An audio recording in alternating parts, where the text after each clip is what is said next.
the Island of Eternal Night. In 2028, a group of explorers from different parts of the world came together under one mission: to uncover uncharted territories in the Pacific. Their expedition had been planned for years, funded by private sponsors and scientific institutions, driven by a strange anomaly.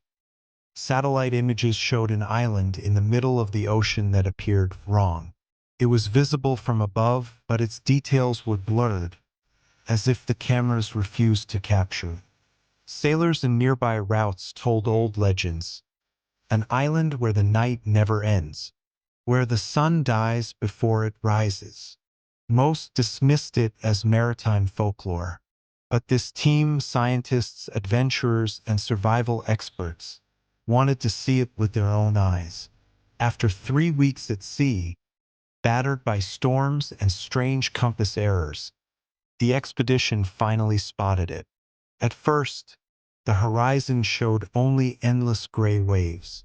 Then, a jagged silhouette rose from the fog: sharp cliffs, black sands, and a dense jungle that seemed alive. And strangest of all, it was night. The sun was high above the ocean, shining brightly behind them.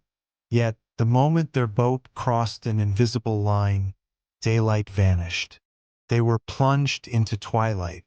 The island had its own rules. The explorers lit their headlamps and torches, stepping onto the shore. The sand crunched under their boots, black like volcanic glass. Strange plants grew at the edges of the jungle, pale, glowing faintly, as if feeding off the eternal darkness. Everything was silent. No birds, no wind, just the echo of their own breaths. One of them, Dr. Harper, whispered, "It feels like the island is watching us." And indeed it did.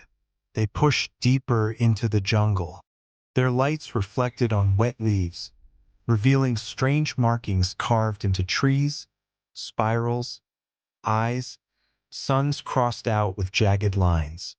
As they advanced, they began to feel time slipping.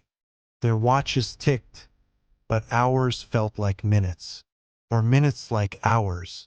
Nobody could tell. One explorer, Miguel, swore he saw shadows moving in the trees, long figures, always out of focus. At night, though it was already eternal night, they set up camp. That was when the whispers started. From the darkness came faint voices, sometimes like children laughing, sometimes like women crying. They called each of the explorers by name. One by one, the team grew restless. Their leader, Captain Ross, ordered everyone to stay close and not wander. But curiosity gnawed at them. By the second day, 2 members were missing. Their footprints led into the jungle, where no light seemed to work. They shouted, but only their own voices returned. The missing never came back. Deeper inland, they stumbled upon something impossible: ruins, ancient stone structures, overgrown with glowing moss, spirals carved into every wall. At the center stood a massive temple, shaped like an inverted pyramid. Its entrance was wide open, like a mouth waiting to swallow them. Inside, the air was heavy. The walls were painted with scenes of worship, figures kneeling before a black sphere in the sky, an eclipse, eternal and unbroken. They realized the island wasn't just cursed, it was built to worship the night itself. One of the explorers, Nadia, discovered writings scratched into the walls. The sun was banished. The night was sealed. The watchers demanded blood to keep the gates closed. As they read, the ground trembled. From the shadows of the temple came movement.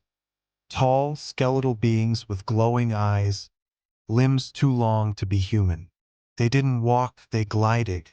Their mouths never opened, yet the whispers filled the explorers' heads. "Stay, forever." Panic erupted. They ran, but the temple shifted like a maze, corridors folding into each other. Only half the team made it out alive. By now, their torches were flickering, batteries draining unnaturally fast. Behind them, the whispers grew louder, almost deafening. They rushed through the jungle, stumbling, bleeding, fighting branches and roots that seemed to grab their legs. Finally, they reached the beach, but the boat, their only way out, was gone. In its place, broken wood floated on the waves, and from the water, more shadows rose. Captain Ross shouted for everyone to swim, but the ocean itself seemed against them, cold, heavy, dragging them down. One by one, the explorers vanished beneath the waves, their screams cut short. In the end, only Dr. Harper survived, crawling onto a piece of driftwood. She looked back at the island one last time.